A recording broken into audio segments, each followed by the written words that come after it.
Let's try and understand the concept of God in Sikhism. Though Sikhism is not considered one of the major world religions, but it has a huge following, it is considered as an offshoot of Hinduism, and it was founded by Guru Nanak in the late part of the 15th century in the land of Pakistan and northwestern India, called as Punjab, the land of 5 rivers. And Guru Nanak Sahib, he was born in a Hindu Kshatriya family, that's the warrior caste family. And the word Sikh is derived from the word Sisya, which means a disciple. Therefore, Sikhism is called as a religion of 10 gurus. The first and the founder is Guru Nanak Sahib, and the last is Guru Gobind Sahib. And the sacred book of Sikhism is the Guru Granth Sahib, also known as Adi Granth. Every Sikh has to maintain his 5 Ks. The first K is the kesh, that is the uncut hair, which all the gurus kept. The second K is the kanga, that is the comb, to keep the hair clean. The third K is the kada, that's a metal or a steel bangle, which is used for strength.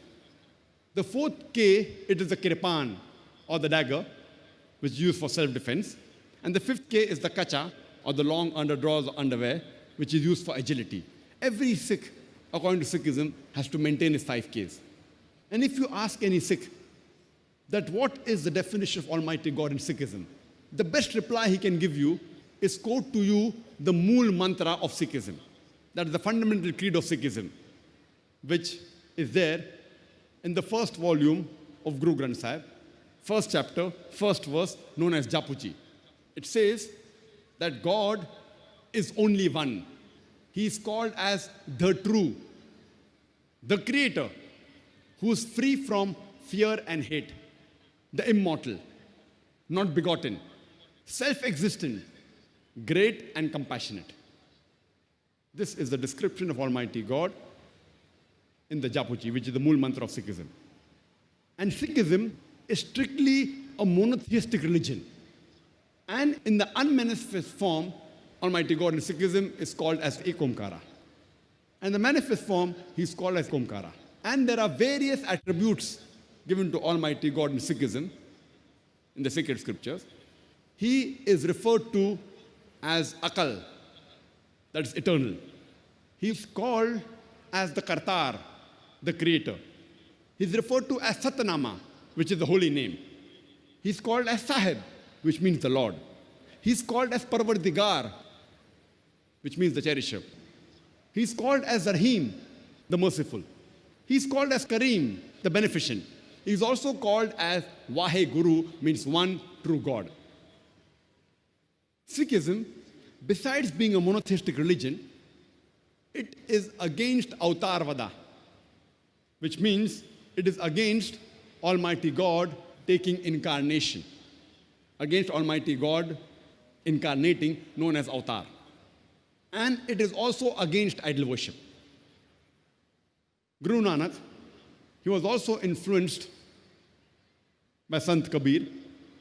And in our school days, we were taught the couplets, the dohas of Sant Kabir. And one of the famous couplet which I learned in school was, Dukh mein sumir na sab kare, sukh mein kare na koye. Jo sukh mein sumir na kare, to dukh kaye hoye, which means during trouble, all the people remember God. But during peace and happiness, no one remembers God. The person who remembers God in times of peace and happiness, why should trouble touch him? This is the same thing which is mentioned in the Quran, in Surah Az-Zumur, chapter 39, verse number 8. Almighty God says, when trouble toucheth man, he prays to Almighty God, Allah subhanahu wa ta'ala.